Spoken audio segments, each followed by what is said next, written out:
Good afternoon friends. Next lecture છે કર્ણગુથ, કર્ણવીટ, કર્ણવર્ચ. આ બધા સિનોનિમ્સ છે. ગુથ ગુથ એટલે શું?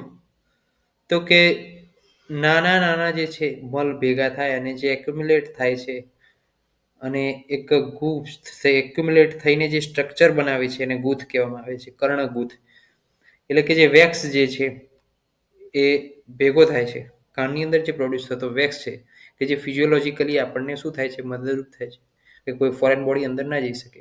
પરંતુ જ્યારે આ વેક્સનું પ્રોડક્શન વધી જાય છે અથવા તો પછી આ વેક્સનું જે છે એક્સક્રિએશન છે મિકેનિઝમ કે જે મેન્ડિબ્યુલર જોઈન્ટ જે છે એની મૂવમેન્ટના કારણે જે છે કાનમાંથી જે નીકળતો હોય વેક્સ એ ફિઝિયોલોજીકલ કન્ડિશનની અંદર જો કોઈ પણ પ્રકારની પેથોલોજી સર્જાય ત્યારે એ વેક્સ બહાર નીકળતો નથી અને અંદર શું થાય છે, એક્યુમ્યુલેટ થાય છે. અથવા તો કોઈ સરફેસ જે છે કાનના એક્સટર્નલ ઇયર કેનલની ડેમેજ થાય છે અથવા તો પછી ટિમ્પેરિક મેમ્બ્રેનની કોઈ પેથોલોજી છે એના કારણે વેક્સ ત્યાં આગળ શું થાય છે, સ્ટિક થઈને પડ્યો રહે છે અને એક્યુમ્યુલેટ થાય છે અને કર્ણગુથ એટલે કે એક સ્ટ્રક્ચર ધારણ કરે છે કે પછી વેક્સ બહાર નીકળી શકતો નથી અને કર્ણગુથ તરીકે ઓળખવામાં આવે છે. તો ડેફિનેશન શું કીધી છે તો કે વિશોષિત શ્લેષ્મણી એટલે કે જ્યારે કફ જે છે એનું શોષણ થાય છે. કફ જે છે, કફ એટલે કે લિક્વિડ સબસ્ટન્સ. આપણે જેમ કહીએ કે વેક્સ, બરોબર, તો કે વેક્સ જે હતો એ શેમાંથી આવ્યો તો કે સિબેસિયસ ગ્લેન્ડ ને એ બધી હોય એમાંથી. તો એ ગ્લેન્ડ જે છે એ ગ્લેન્ડમાંથી નીકળતું ફ્લુઇડ એટલે કે શ્લેષ્મ. તો એ શ્લેષ્મનું શું થાય છે, જ્યારે વિશોષણ એની અંદરથી વોટરી સબસ્ટન્સ, ફ્લુઇડ સબસ્ટન્સ જ્યારે શું થાય છે, એબ્ઝોર્બ થઈ જાય એટલે શું બની જાય, ડ્રાય બની જાય. અને પિત્તની ગરમીના કારણે શું થાય, ડ્રાય બને અને એને શું કહેવામાં આવે છે, કર્ણગુતક એટલે કે શ્લેષ્મણિક એટલે કે જે કફ જે હતો એની અંદરથી લિક્વિફાઈડ જે ફ્લુઇડ સબસ્ટન્સ હતું એ બધું શોષાઈ ગયું. કેના કારણે? પિત્તની ગરમીના કારણે. તો પિત્તની ગરમીના કારણે સુકાઈ ગયું તો હવે બહાર આવી શકશે નહીં. તો એને શું કહેવામાં આવે છે, કર્ણગુથ તરીકે ઓળખવામાં આવે છે. કફ જે હતો એક્યુમ્યુલેટ થયો ઈયરની અંદર, એ ડ્રાય થયો પિત્તની ગરમીના કારણે અને કર્ણગુતક બની ગયો.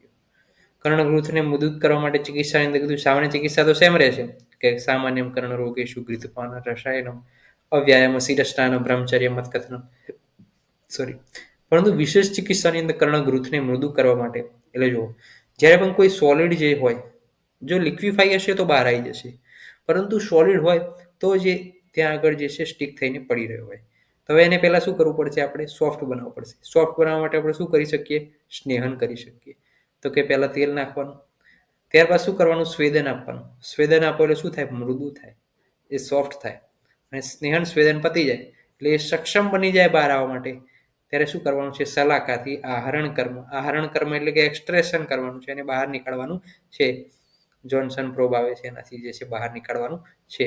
અને જો વેક્સ રિમૂવ કરતે પેશન્ટ હલી જાય કે ગમે તે થાય અને એના કારણે જો પેશન્ટને કોઈ ઇન્જરી થાય અને બ્લીડિંગ જો કાનમાંથી થાય તો આપણે ઘૃતમંડનું નશ્ય જે છે એને પેશન્ટને આપવું પડે કે જેના કારણે બ્લીડિંગ પણ બંધ થાય અને જેના કારણે જે રક્તવાહ સ્રોતસની દૃષ્ટિ જે છે આગળ ન ફેલાય એના માટે ઘૃતમંડનું નશ્ય આપણે આપીએ છીએ.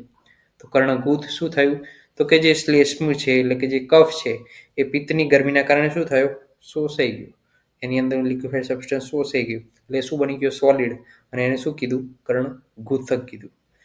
કર્ણગુથકની ટ્રીટમેન્ટ અંદર શું કરવાનું છે, પહેલાં એને આપણે શું કરવું પડશે, સોલિડમાં સેમી સોલિડમાં પરિવર્તિત કરવો પડશે. એટલે શું કર્યું, આપણે સ્નેહન કર્યું. હવે સેમી સોલિડમાંથી આપણે હાવ સેમી એટલે કે હાવ લિક્વિડમાં પરિવર્તિત કરવું છે તો પછી આપણે સ્વેદન કરવાનું. મૃદુ થઈ ગયો સાવ, ત્યારબાદ આપણે સલાકાથી આયરણ કર્મ કરી લો એટલે બહાર નીકળી જશે. કોઈ ઇન્જરી થાય છે તો ઘૃતમંડનું નશ્ય કે જેથી કરીને રક્તવાહ સ્રોતસની દૃષ્ટિ આગળ વધે નહીં. તો આપણે શું જોયું, કર્ણગુથક. થેન્ક યુ સો મચ દોસ્તો. જય હિન્દ, જય આયુર્વેદ, જય ધન્વંતરી, જય ભારત.